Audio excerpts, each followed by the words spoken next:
Hey everybody, welcome to another DMVCBN Comic Book Club. I'm your host Freddy. I am 36 and I'm from Washington D.C. I am Claude. I am 33 years old and I'm from Washington State.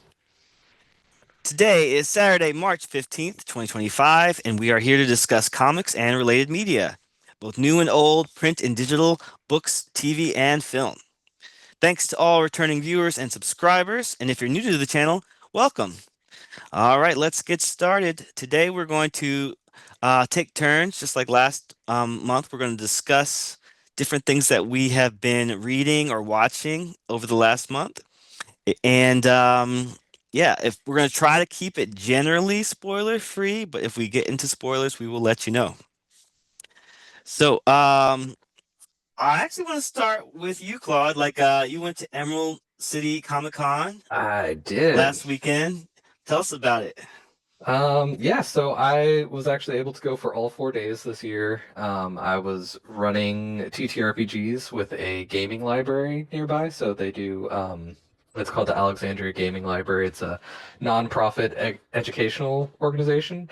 And basically, you can just go and check out different games and borrow them and then bring them back. So they also run mostly indie TTRPGs there. So signing on with them and agreeing to run a certain amount of days got me a 4 day ticket through. So I was listed as a panelist, but I was not actually speaking on a panel. So Yeah, really cool. good time. Yeah, so the first day was just like all that. It was all gaming stuff. So I had to run a game early in the morning and then run a library shift. So I didn't get to hit the con floor that much the first day, but Friday, Saturday, and then I made a quick trip to visit on Sunday because I didn't actually have any responsibilities at the show on Sunday. So I was like, oh well, yeah, finish picking up stuff, and yeah. So a lot of what I did was spend time in Artist Alley versus the show floor proper because that's what I'm all about. Got to meet a few awesome writers and artists that I have been wanting to meet. Got some things signed and a few commissions. I didn't bring them into the room, but I got Anthony Fowler Jr. If you know who that is, he does a lot of work with DC. Especially on like DC Power 2024 and Mhm. DC Rise of the Power Company this year. And last year I got him to do a little kind of not sketch because it's inks, a commission of Blue Devil because he's one of my like favorite minor characters at DC. Yeah. So I found him again this year, and I was like, "So you still do those?" And he's like, "Oh, absolutely. Just try to hit me with like an obscure character because I want like a fun challenge." So I was like, Mhm. "Okay, let me think about that." And I messaged some friends in a group chat and circled back around, and finally I got him to do Ragman, who's on a team with Blue Devil. So now I've got like a little collection growing of the Shadow Pact by Anthony Yeah. Fowler Jr. So I was like, "Oh, this is cool. I'll have like my own little thing from him." And then I got Lin Yoshi, who has done some work on Psylocke for Marvel, and she was doing sketch commissions that are like pretty decent size. So I got two DC ones. I got another Blue Devil because I was like, this is just going to be my thing at cons, I guess. And then I got Arsenal Roy Harper. So it was really Very cool. cool. Yeah. Yeah. Yeah, some fun interactions. There was oh, I'm gonna have to look up remember his name. I never remember his first name. I know his last name is Lieber. He did Jimmy Olsen, the Jimmy Olsen book at DC, and for Wouldn't be Marvel, Larry Lieber, is it? No. no, um, Steve Lieber, I believe. Steve Lieber. Okay. Yeah, Steven Lieber with Matt Fraction over there.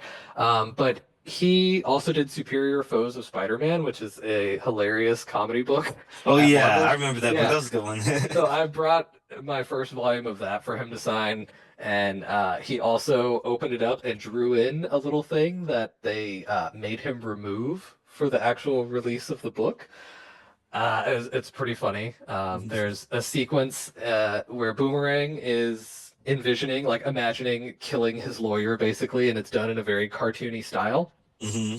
Well, he said originally, this isn't in the printed version, but originally in Boomerang's little fantasy there, he also urinated on the lawyer after beheading him with the boomerang. Oh So wow. he drew that into my panel for it. So now my book has a little extra drawing in it from the writer, and then he signed, Emerald City Comic Con 2025. So it's really funny. And he was a great guy. Met Kyle Higgins, who's done Batman Beyond and Radiant Black. Mhm. Um, Gavin Guidry, also at DC. Yeah, he's everyone was like super friendly. The floor was busy, especially Saturday and Friday was absolutely packed, but there was still plenty of time to like interact with other fans. I met a few people like in the comic book like social media sphere that I had been wanting to talk to for a long time. Like Tess is a nerd on Instagram, if you know who that is, and Sammy DeMonster, who does a lot of awesome reviews, especially of Something Killing the Children. It's good to have little quick interactions, just telling them that I appreciate what they bring to the space and everything like that. It was a really great event overall. Awesome. Yeah, Um, great time. I'm so glad to hear it, and thank you for sharing your experience with us. Absolutely. Yeah. I mean, if you haven't been to a show and you're West Coast, I think Emerald City Comic Con's a really accessible one. It's not as big as the other Comic Cons. It's definitely still like growing. It's in a new space. I say new space. It's been in a new space for a few years now, but it's a really nice convention center. And yeah, I just hope it keeps growing and bringing in more people. There was a big like fantasy bent to it this time because it's full like any pop culture stuff. So they were really cashing in on Baldur's Gate this time. So they had a lot of the voice cast from there, and yeah. So the top floor was the tavern this year, and it was all fantasy themed, and that's where I was running games, and they had shows there. It was yeah, it's highly recommended, and also just for anyone who hasn't gone to any kind of con, just like find one, check it out, even if you go for one day, and just feel the energy of like the excitement of fandom. It's great. Yeah, absolutely love it. Great I, environment. I fully agree. Like also last weekend, here in the DMV area, we had both Annapolis Comic Con and Blurred Con. Unfortunately, I wasn't able to go to either, but I hope that everyone who did get to go had a great time. And if you got to go, leave us a comment. Let us know about your experience in the comments. Isn't there another one coming up in that same area? I thought there was another. If I anyone might knows be what's up wrong. next, let me know. I mean, the biggest one that's on my radar is always like Baltimore Comic Con. I went last Okay. year and we Yeah, talked about that. It I was, and remember. that's usually in the fall. I think maybe September, Okay. October. Um, but I think there's also Awesome Con. Not sure what the date is. I'll look into that, but that's in the DC area as well. Okay, I think Um, that's the one I was thinking of. Probably. I wanted to ask you about since the one you went to is called Emerald City Comic Con. Did they have Yes. any like Wicked presence there at all? Not really. Surprisingly, not even on the cosplay standpoint. I don't remember running Seems like a across missed any. opportunity. I know. There was something, but it wasn't Wicked. It was just I think it's Mike Diodato Jr. There's an upcoming Oz comic that they were like previewing a little bit. So I got the preview one, but I wasn't able to make it in time to get the preview signed. But yeah, I've got a little preview comic for that, and I think it's Image that's doing like a new Wizard of Oz storyline. But yeah, not a lot of Wicked, strangely enough. No, I'll take Cosplay, that tip. I didn't hear about that, and I do really enjoy Mike Diodato Jr.'s art, so I'll have to yeah. look into that Oz book. Um, Um, Cosplay wise, it was I want to say it was very dominated by like anime as usual, but also a lot of Marvel rivals specific. So there's Luna Snow everywhere, and wow. then Magic was popular. One of the funny ones I kept seeing was actually Neopets related cosplay. So I don't know if you were into Interesting. Neopets, but the fairies from Neopets are very popular with cosplayers right now. Apparently, Wow. yeah. Like this just goes to show how when you're someone like me who is very far removed from like the gaming community, like I used to play more games than I do now, which now it's like zero, but um it's just so funny because like it's just a totally different aspect of the fandom, like and there's some crossover of course, but I remember I did used to play like the Marvel Future Fight game on mobile, and that's where Yeah, they yeah. introduced Luna Snow, and everybody was like, "Who is Luna Snow?" But now she's like taken off, and I guess she's super popular now. Yeah, I think it's cool seeing like what works as far as introducing a character. Yeah, just put them into a really popular game and you get a lot of eyes on them. So I'm expecting to see just like a Luna Snow like limited series or something to pop up to see if they also got the comics people into it or just video game people. Yeah, I think she was in like Agents of Atlas for She like a minute. was, yeah. That was a Yeah. pretty fun series. I didn't get super far into it because I want to say it ended up getting hit with a bunch of crossover events where it had to Mm. tie into those two, so I kind of missed some of what was going on there. But yeah, that's I think that's the book where they introduced Lin Lee or Lin Lei as the new Iron Fist. I want to say that was really like covered more in that book than elsewhere because he started as Sword Master and then transitioned to Iron Fist. Yeah, makes me want to reread those for sure. Yeah, like I read the first Agents of Atlas volume, but I didn't keep up with it. But yeah, it definitely seems like some interesting stuff was going on there. Um I did want to ask you one more question about Emerald City. Like, is that the nickname for Seattle. It's one of Seattle? Seattle's nicknames. Interesting.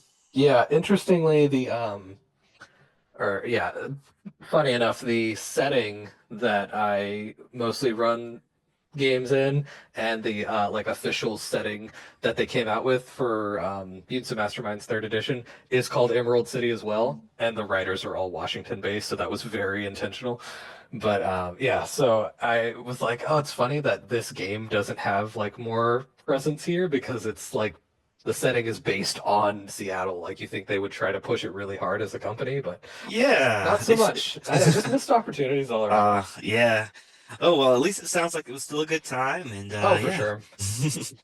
All right.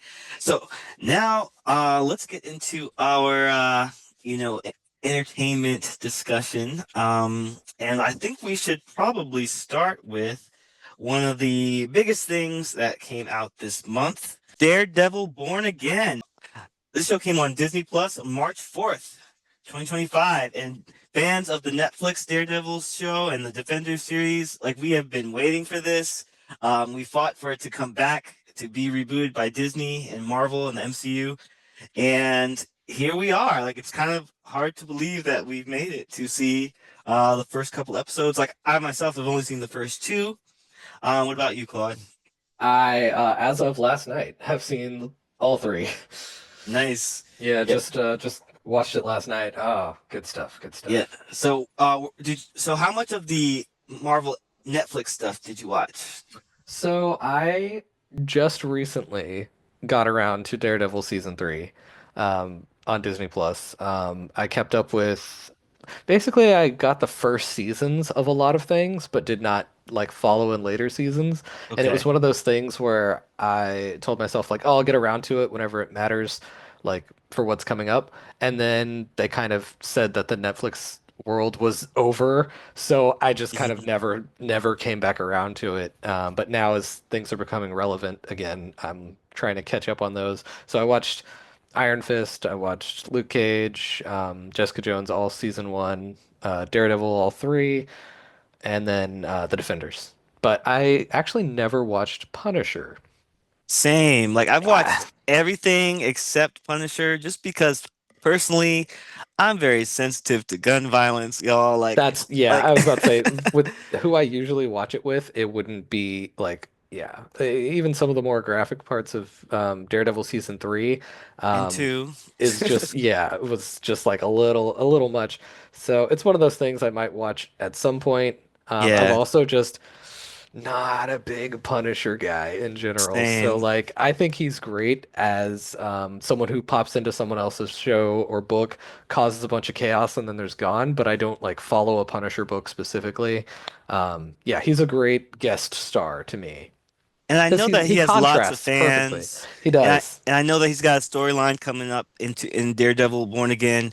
And like, I have nothing against that. It's just and in fact, I'm actually kind of curious to see what the storyline is going to be because we've already had hints about it. I'm not going to get into all of it, but if you're watching it, you know what I'm talking about.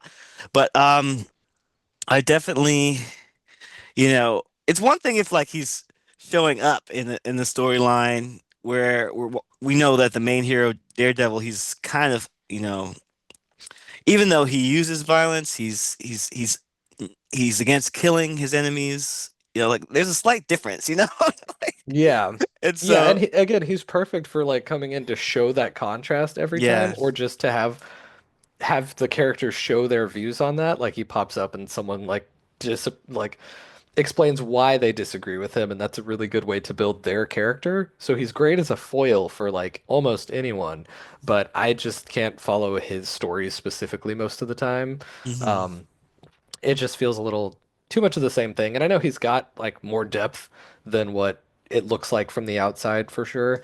But yeah, for me, I'm like, use him exactly how he's being used. I thought he was such a good part of Daredevil season two that like if he can bring that same thing in this in Born Again, I am all about it. So All right, so let's talk a little bit more about Daredevil himself, Charlie Cox. Are you excited to see him officially headlining his own show in the MCU?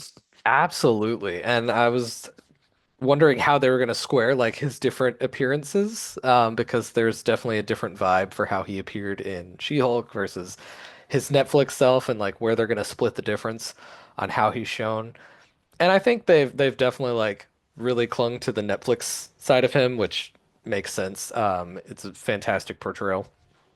And yeah, seeing how the character evolves, he's not too spoilery, I would say, but he's got the whole, it seems like every season is a I don't want to be Daredevil Hmm. bit that Yeah. happens. And I think he plays it really well. They're going very understated with it. He doesn't have like scenes where he's, on a rooftop being like, should I be doing this out loud or anything like that. It's not not that level of like Shakespearean drama about it, but yeah, you see little hints in like where the season's going. You can kind of get the vibe, especially in episode three, which you haven't seen yet, but it's not something that they outright state. They very much like have a subdued arc there, and I think that's really cool.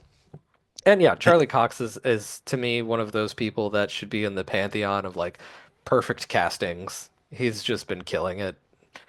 Exactly. Yeah, like Christopher Reeve, Chris Evans as Captain America, and Charlie Cox as um, Daredevil. Those are some great ones. I mean, even Vincent D'Onofrio as the Kingpin. Oh, yeah.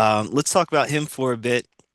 Um, so, spoiler free, I'll just say if you watched, Echo, if you watched particularly Echo, you can see that we're at a point in the Kingpin's life where he's trying to be different. He's trying to be better.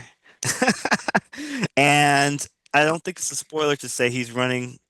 Well, he's running for mayor of New York City, and yeah, he's got a very public persona, and he's got a storyline that feels very ripped from the headlines in a lot of ways.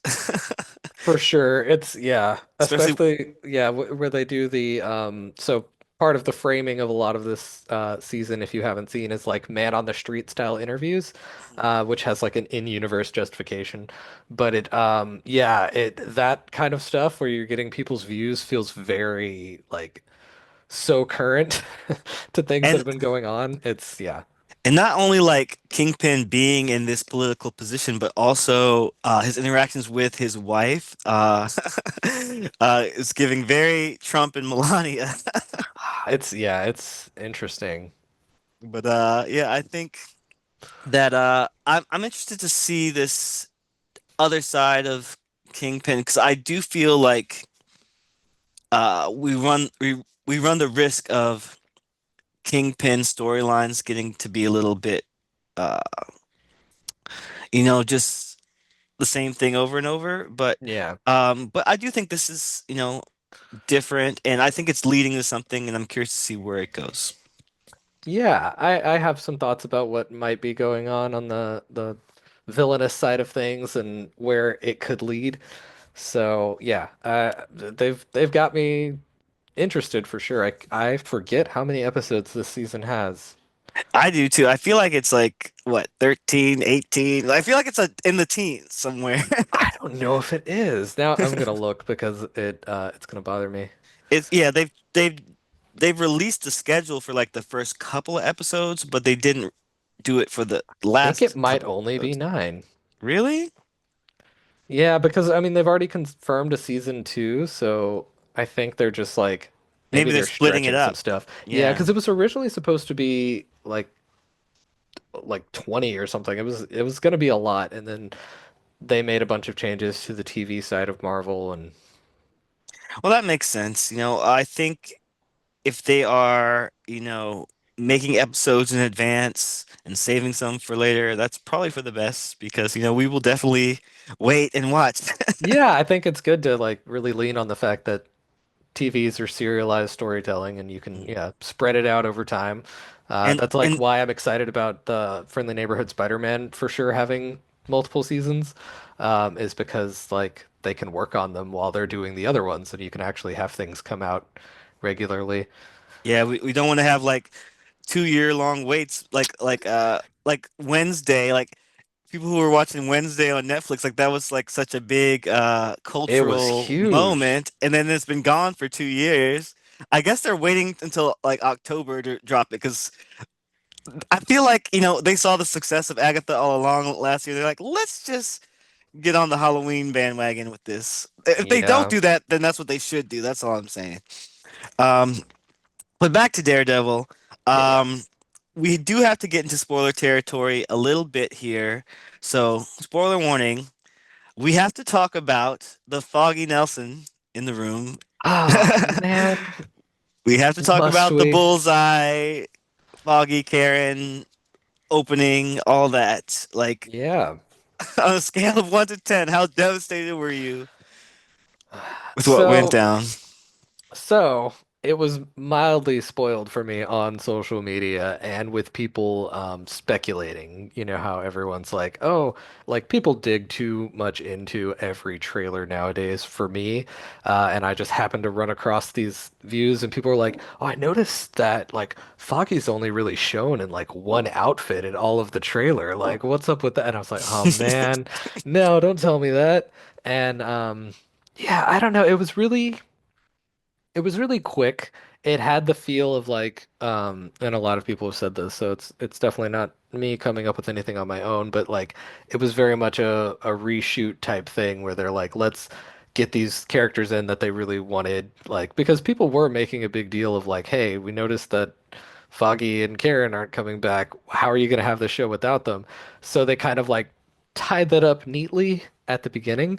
Um, so yeah, I wonder if it was just going to be mentioned at first that that happened, and then they were like, "No, let's get them in here and actually like show them," because it's clearly part of the story going. Like, there's parts of it that like, yeah, that didn't come in later. So like the I think the Foggy death was the plan all along, but I don't know if they were going to show like, here's how everyone's been and everything before that.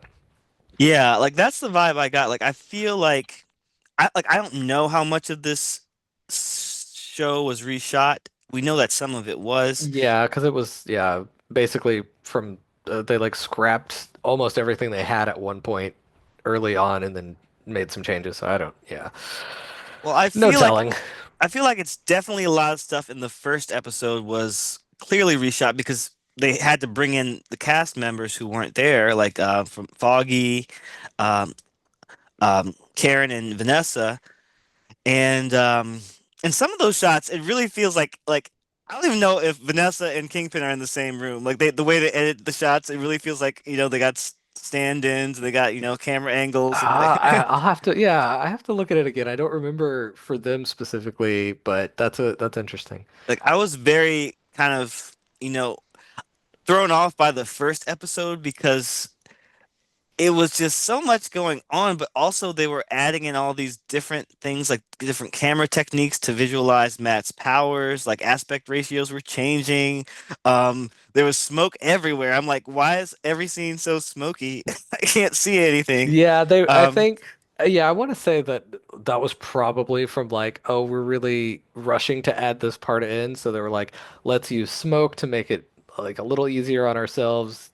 Doesn't have to be super clear movement in there. I did think Matt's like rooftop swinging and everything looked a little weird, um, mostly because I had just finished season three and Mhm. how everything looked in there. Or So they didn't naturalistic. have, yeah, they didn't have him doing that stuff. All of his fights were like indoors in very small quarters, so he didn't need to be swinging up to a rooftop. So it's just something I hadn't seen him do, and I was like, is that what that's gonna look like?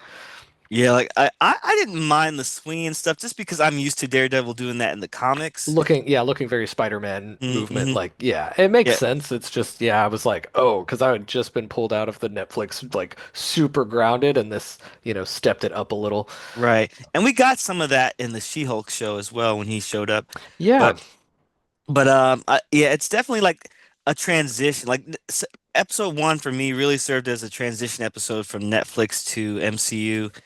and I And think that was, yeah, that was what they were trying to accomplish was like shift your gears. Like they yeah. made you do it. And like So it still captures a lot of the Netflix vibe, especially by the second episode, which I think I like that one better personally. But I definitely feel like Feige or somebody was in the room. They're like, we gotta show what happened between Netflix and Born Again because otherwise they might have just like talked about it and everybody would have been pissed off. They'd be like, what do you mean Foggy got killed? What do you mean yeah, if Bullseye they had showed done it up? off screen, people would be like even more upset. So it Yeah. was nice seeing the actor definitely because I think he's been a fantastic Foggy. Yeah, So, and like, and even Wilson Bethel as Bullseye, like oh, he's a great Bullseye, and it was good to see him back. Like, even if there was a lot of smoke, the fight choreography still looked pretty interesting to me. Like it was like a oneer, like the famous hallway scenes, except mhm, going all through the building, up the stairs, like up to the mhm. rooftop. Like there's a lot going on. And then Matt threw him off the building, and he He still did. I survived. don't know how he survived that. I don't Honestly, I was just either. like, okay, well, he's done. And I was Right. like a little surprised. Um, Yeah. yeah. Like I was like, are we gonna get a plot line where Matt actually kills a man? And There's like, been well, and the way no. he's been fighting, like whatever they in the first couple episodes, I definitely thought he's like just killing people, but I mean he hasn't been apparently. But I was like, that's deadly. That's like you're really like making it a coin toss on whether or not they'll survive this or not. Like, Yeah, rein it in, Matt. I was like, does Bullseye now have a super soldier serum or something? Because like, how is he How surviving did he make this? that? Yeah. Yeah. I mean, we know he survived the damage he took season three. He was Yeah, like with his getting, back being yeah, broken. and he got some surgery on that, but like, yeah, I mean, I don't, unless it's just like fictionalized great I think it's healthcare. just yeah, I think it's just people are tougher in the Marvel universe. Like regular people can survive more than they should. I think Uh, it's more than that. Like I feel like they're hinting that Bullseye and Kingpin are stronger than the average person because like the damage Kingpin took in Hawkeye, he got well, just exploded, he got shot even in the in face. Like even in like season three, some of the stuff like the hits he took, I'm like, you would be kind of messed up permanently from that. Like it would be a small difference, but like you're fine again later. So it's yeah, Daredevil fine again should be the title. Daredevil fine again somehow. I mean, like, yeah, he died and came back. Like everybody is just like also honestly, this is where we're like drawing a fine line between like is Foggy dead, which he looked pretty dead. Like they took a long time showing his body to let us know that like he's dead. But at the same Yeah. time, they could bring him back. Where do you Well, they, stand on this? I don't think they will. If they did, it would be some kind of like weird hand scheme to try to control Matt or something where they're like, "Oh, look, we've resurrected your friend and we can take that away." Yeah, I don't see them doing that. It's been such a big part of Matt's like arc this season Yeah, it would of be who kind he's of trying to be. So I don't know how they would pull it off. it would diminish the stakes so much if they brought him back, and especially because Foggy is like a normal, real person. He's not a vigilante. He's not a Yeah. superhero. I think the actor should come back by having like flashbacks, a few more flashbacks into like the past of in between the two seasons. Like that would be cool to I me. think there's already rumors about that, at least for like season two. I heard a rumor. Um, Okay.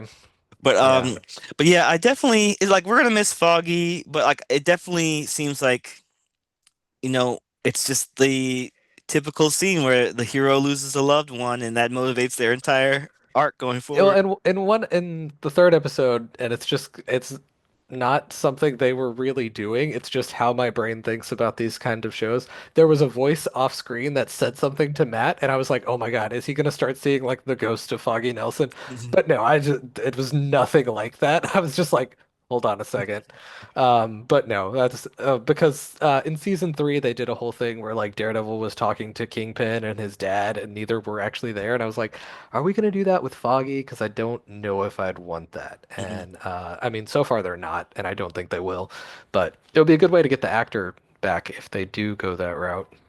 I will say there have been some times in the comics where Foggy either died And then, yeah, or faked his death or Daredevil went to hell to go like save Foggy because Foggy was like taken by a demon or something. I don't know. Lots of crazy stuff happens in the comics, but I don't think we're gonna get into that yeah, kind of I craziness don't see here. us, yeah, having on Disney Plus Daredevil fight demons to save Foggy. I feel like that might be just a little outside the realm, or if we go the other direction, Daredevil like dragging Foggy from heaven doesn't feel like the right move here. Be funny. Agreed. But yeah, I do want to just mention I'm excited to see Kirsten McDuffie come in Yeah, Foggy's place. I've always liked her from the comics. Um, and she I think she's got some fun chemistry with Matt already in the first three episodes. So yeah, Yeah, even though we must also mention that Kirsten sets Matt up with her friend, who is named Heather Glenn, another one of Matt's girlfriends from the comics. I won't say too much because if you've read the comics with Heather Glenn, her storyline is very specific, and I don't want to spoil anything. But yeah. I haven't read that storyline, and I'm gonna avoid it to like fully lock into the show's version of things. all right, I kind of hope the show does things differently because it's already started out different. And and let's just say if it's different, that could be a good thing. So that's all Okay, I'll say about good. that. I think the changes they've made to certain characters and their storylines has been really positive. Because there was a lot of times in Daredevil's history where things are like really like over the top dark, and even in season three of Daredevil, honestly, it was starting to feel like, man, anyone that Matt interacts with at all is just gonna have a really bad time. Like you started feeling bad for people if they met him. So yeah, I'll be interested to see what they do with her, with both Heather and Kirsten. Yeah, I also want to mention that right now, um, a friend of ours, Joe from Muscles in the Multiverse, is hosting a Daredevil comic book club where we talk on Discord about the comic books that influenced this show and this season. Um, and we also talk about the show itself, but particularly if you want to join in, maybe I'll add some links on the YouTube video and Yeah. yeah, come join in the fun because we're reading the comics that like there's a new villain that we're going to meet this season who's I think he's been in the trailer. So Yep. his name is Muse. So so you can learn more about that by reading the comics, or you can avoid the comics and just wait and see what happens in the show. Yeah, I am actually caught up except for today's on the reading club. So yeah. And then in another one that I was in that Marvel reader was doing, we were reading the Born Again comic Oh, itself, nice. actually. Yeah, which has a lot of similarities to season three of Daredevil, actually. Probably won't have much to do with this, but yeah. Yeah, they already used those plot lines, They in did, my yeah. opinion. So I was like, oh, they're just using the name from that, which is it's very MCU to grab the name of something like Age of Ultron and not necessarily reflect that Thunderbolts. storyline. Thunderbolts asterisk. Yeah, Yeah, they need that asterisk because it's like it's not the Thunderbolts that we're used to. it's not like any version of the Thunderbolts we're used to. I mean, like there's some current or really recent ones that clearly they're trying to be like, oh yeah, this is Thunderbolts, but Yeah, it I, might be interesting. But it is different. That's all I'm saying. yeah, But it's back too to bad. Sorry. The Thunderbolts thing made me think it's too bad they couldn't actually have Bullseye in the Thunderbolts, because that would have been interesting. That actor is like phenomenal to me in the role, so it would have been yeah. yeah, If those were filming, they could have yeah, had Thunderbolts was Bullseye. They weird. could have had Norman Osborn. Would they bring Willem Dafoe? I mean, I don't know. Like that would be Ah, cool. yeah, that would be wow. Yeah, It'd be cool. wholly different. Shoulda, woulda, coulda. But I'm sure it'll be an interesting movie. 'Cause I'm actually excited to see what they do with the Sentry. I've always been a fan of the Sentry as a concept and character. Like that first miniseries, Yeah, I like so him more good. as an idea than in most of his appearances. Is Yeah, where I am on that. I'm like, oh, cool concept, but like, how do you put him in anything except yeah, for his first story thing? Like yeah. that's yeah. Yeah, the concept kind of gets very tricky as the more they try to fold him into the Marvel universe proper. But that original storyline by Paul Jenkins and Jay Lee is like really worth a read for anyone who hasn't read it. But all right, but I just wanted to see any final thoughts on Daredevil. Go watch it. It's good. Yeah, That's it. That's basically it. It's yeah, join in the conversation because it's yeah, yeah, some really cool stuff going on there. agreed. All right, so would you like to mention a comic book that you are reading or interested in, or anything So else? you kind of beat me to the punch. I was actually going to shout out the reading club with Joe over there. I really am enjoying Charles Soule's take on Matt. Me too. There's Like Charles issue, Soule is like the yeah, first writer who I think was actually a a lawyer lawyer. That's a for cool part of way. his Yeah. career, and on top of that, yeah, like I kind of missed his run when it first came out. Like I've read a lot of Daredevil runs, but that was one that kind of like was a blind spot for Yeah. me, ironically. But I only read the first issue and it was because a friend happened to have it. And I was like, okay, this is kind of cool, but I didn't stick with it or anything. So yeah, I missed it completely as well. but I did start reading it about a year ago, and now I'm a little bit ahead of the book club, but I'm definitely going to be reading along with you guys. And yeah, we're having a lot of fun on the Discord, so check us out over there. Um, but is there anything else you'd like to talk about? Um, this is more of just I'm looking forward to reading it. I've been reading, or for a while, I will pick up trades of Radiant Black, which is a Kyle Higgins series that's really, really good. And so at the con, I picked up the two latest volumes that I hadn't read. So I'll be reading those, probably talking a lot about them. I'll probably just reread because I think it's up to volume six. I'll just reread all six, so I can get five and six in full story. But yeah, just doing that. I've been reading issues here and there of on DC Unlimited, or Infinite. DC, yeah, Infinite. And yeah, so just keeping up kind of with the Atom Project has been really interesting to me. And then the Question all along the Watchtower are my two ones from DC right now. Oh, and Justice Society. So just kind of a little like smattering of one issues here and there because I'm getting them a month late, but they've been really good. So I think DC is doing great right now. That's good to hear. I mean, I definitely I want to get back into following those DC books. I like Question All Along the Watchtower is a big one for me.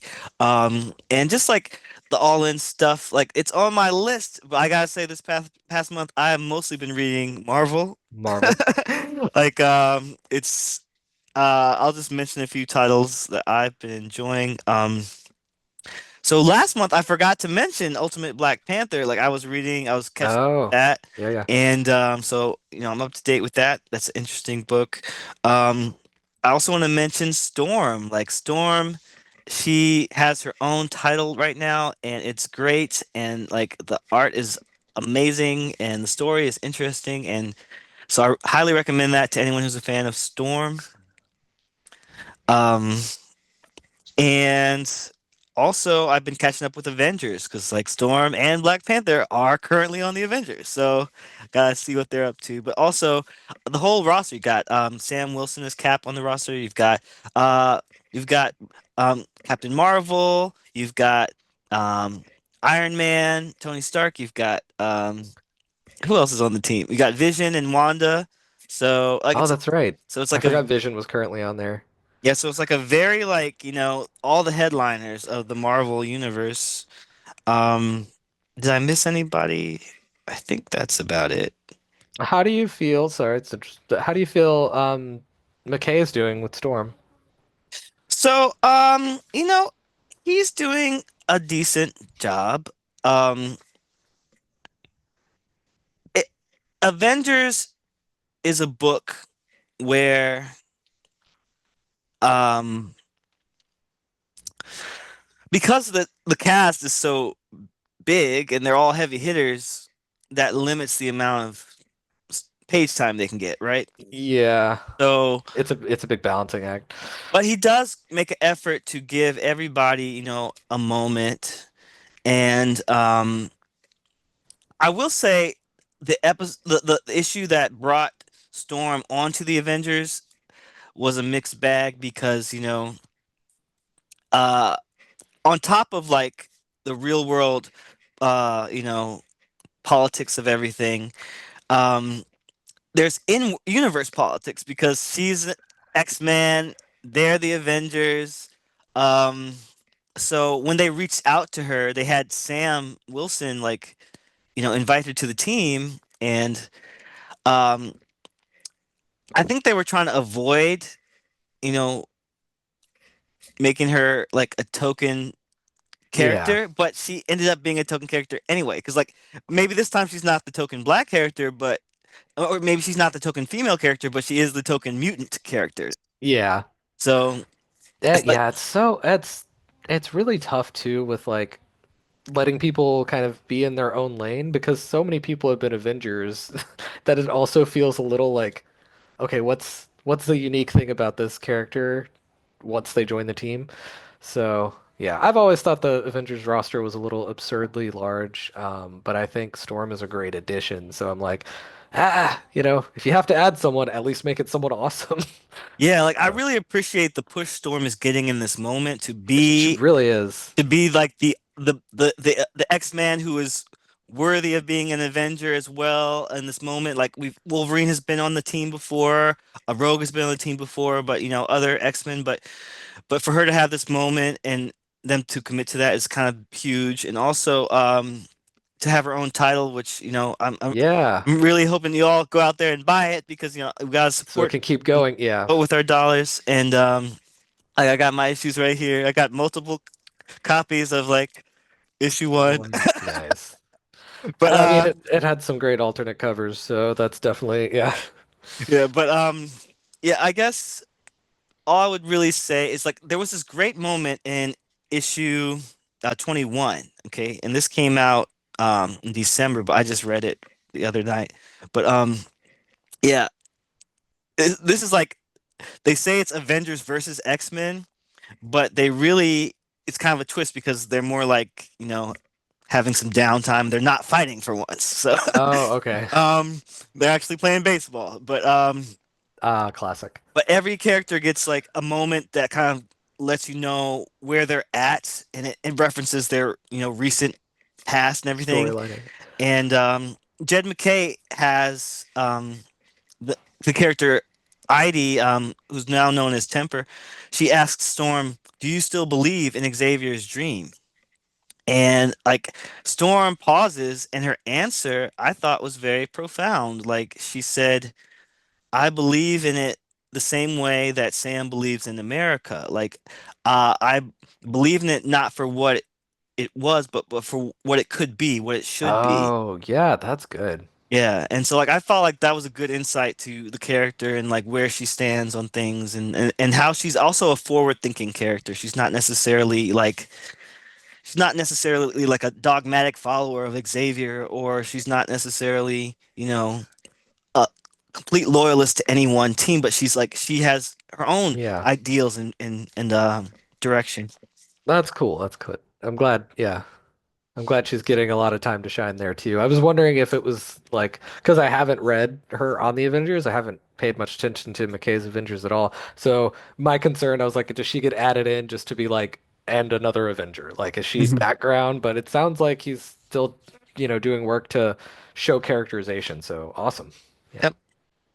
Um, let's see. I also want to mention real quick. We agreed we're going to talk about the Power Fantasy because I'm up to date. I've read Nice. everything and I'm Yes, caught up. yes, yes. And a new issue comes out this week, so Oh it's still no. going. So as of now, there are 6 issues out, and they just released a trade of the first 6 issues. They did. So if you haven't read it yet, you can go get that trade. You can. There's lots of different ways to read it. It's digital and print, so I highly recommend it. It Let's. feels like it's been more than 6 issues. I feel like it's really got a lot going on, but also it feels like you're still not like fully in it yet. So like, there's so much. It feels like there's a lot of depth still to explore there. I think it helps that he puts those essays in the back to make it feel like you've got so much content out of it. So Yeah, I love that. And I gotta say, the more I read this, the more shocked I was at again some very real world parallels, things ripped from the headlines that or might have even preceded the headlines. Um, like I'm gonna give us a quick spoiler. Um, so when Magus decided that he was going to basically co-opt the White House yeah, and and he's like this rich guy, makes a lot of fancy gadgets. He's a tech wizard, so to speak. So does that remind you of somebody? it's yeah. Oh my goodness, and yeah, that's really interesting. How they talk about how his power works. If you think of it as being like the parallel to the real world of like how a cult of personality works, and Hmm. it's yeah, except for him, it's actual like real power. But in life, it's real power too, just not like quantifiable in the same way. It's yeah, it's saying some really interesting stuff, and yeah, it's And the characters they're introducing is they're all interesting. It reminds me of the Ultimates book that's going on right now. a bit yeah. But honestly, I feel like the Power Fantasy is doing it a little bit better because like they're kind of spotlighting maybe one character each issue, but they're very definitely weaving the characters through the story and pushing the plot along. Whereas I feel like the Ultimates book is like very like uh character plot Stop. character plot, Yeah, yeah, like it's very yeah, little like stops that are yeah. jarring. But that's not a huge knock against it. I still think And it's no, for good, sure, it's and great. I recommend both books. But yeah, I think we gotta start wrapping it up there. So, do you have any final thoughts you want to add? I don't believe so. Yeah, as far as comic stuff, I mean, following along Daredevil, reading the Charles Soule Daredevil. Yeah, just looking into different DC books to read. I'm still trying to like cherry pick and find like Blue Devil issues to read. So I'm also I forgot to mention reading a big Magic storyline at DC called DC Black Sabbath, I believe it's called. Hmm. Oh, I haven't heard of that one. Interesting. Is that Yeah, new or old? it is an old one. It's Okay. not Black Sabbath. It's what is it called? Um, I can't remember, but it was like its own like kind of limited series that's all collected. But it's yeah, it's very that side of the DC universe, so it's got a lot of Zatanna, but they interact with the full Justice League too. So yeah, you get your Batman and Superman in there too. It's been really good. If I had my tablet, I would just pull up the issue that I'm currently reading and know the name, but um yeah, it's Uh, yeah. uh, yeah. There's a book series called Black Magic at DC from '73. That's It's not a little newer than that. okay. Um. It's gonna bother me now. All right. Well, if you think of it later, drop it in the comments. Let us Yeah, I'll let you know if you yeah, so know. you could like put it in the description. Yeah. Because Um, yeah, as soon as I get off, I can check my tablet for what it's called. the one thing I want to mention I didn't mention yet is also I picked up I couldn't resist, there was this Web of Spider-Verse New Blood comic book, Oh yeah, yeah, and it's just another Spider-Verse book that introduces some new characters. Um, Particularly, you've got this like his name is Count Parker. He's like a Dracula version of Spider-Man, and then you've got Spider Hulk, based off of the comics, and you've got a Miles Morales who's like they call him Spider Prowler. So he's basically like a mix of Spider-Man and his uncle the Prowler, which is kind of like the movie, the second one. So that's yeah. interesting. Yeah, Um, I mean, as much as I'm one of those people who are like, oh my gosh, there's too many spider people. When they introduce a cool one, I still like it. Yeah, Uh, like every time I see Count Parker, I'm like, I just hear the song from the Lost Boys, like "Say hello to the night, lost in the shadows." Like, absolutely. it's giving very 80s glam vampire, and I love it. But all right, so I think that's about it. Thank you all so much for listening and joining us today on this episode of DMVCBN Comic Book Club. You are welcome to join us next time. If you'd like to join us, I'm going to leave a Google form. I'm going to drop a link where you can, RSVP. Let us know you're interested. This is open to everyone. It's a free monthly event where we meet virtually. Even if you've never done it before, as long as you have a camera and a mic, you're welcome to join us, or you're always just welcome to leave your thoughts below. Um, Also, I want to invite you to join our Discord. Like I said, we're active on Discord these days. There's a lot of different personal discords, but I have one specifically for DMVCBN. And also, maybe I'll drop some links to some of our friends as well, if they're cool with that. So I'll check with them. But yeah, there's lots of great discussion happening there because, it's hard to put all of our stuff on main these days, with how everything is so crazy politically. It's like, sometimes when you want to have some downtime and just enjoy yourself, it's easier to do it in a more private setting. So For join sure. join us on Discord. And where can people find you, Claude? People can find me on Threads at Curly Insane Guy. Also on Twitch, same thing, Curly Insane Guy. I'm going to be going live a few more times this month, trying to get that as a more regular thing. I'll be talking about comics on some days and then more focused on tabletop RPGs on the other ones. So if you have interest in either of those, be sure to check it out. I'm going to hopefully get a good schedule of what's going to be on there up soon, too. So. Yeah, I'd love to Awesome. have you come by. Awesome. Thank you. And also, you can find me at DMVCBN, primarily on Discord, Blue Sky, Threads, and right here on YouTube. So, thanks again, everybody. We hope you have a great week and month. Join us next month. I think the date will be April 12th. So save the date. Um, but we're flexible. So just let us know. Um, and until next time, my friends, Excelsior. Bye.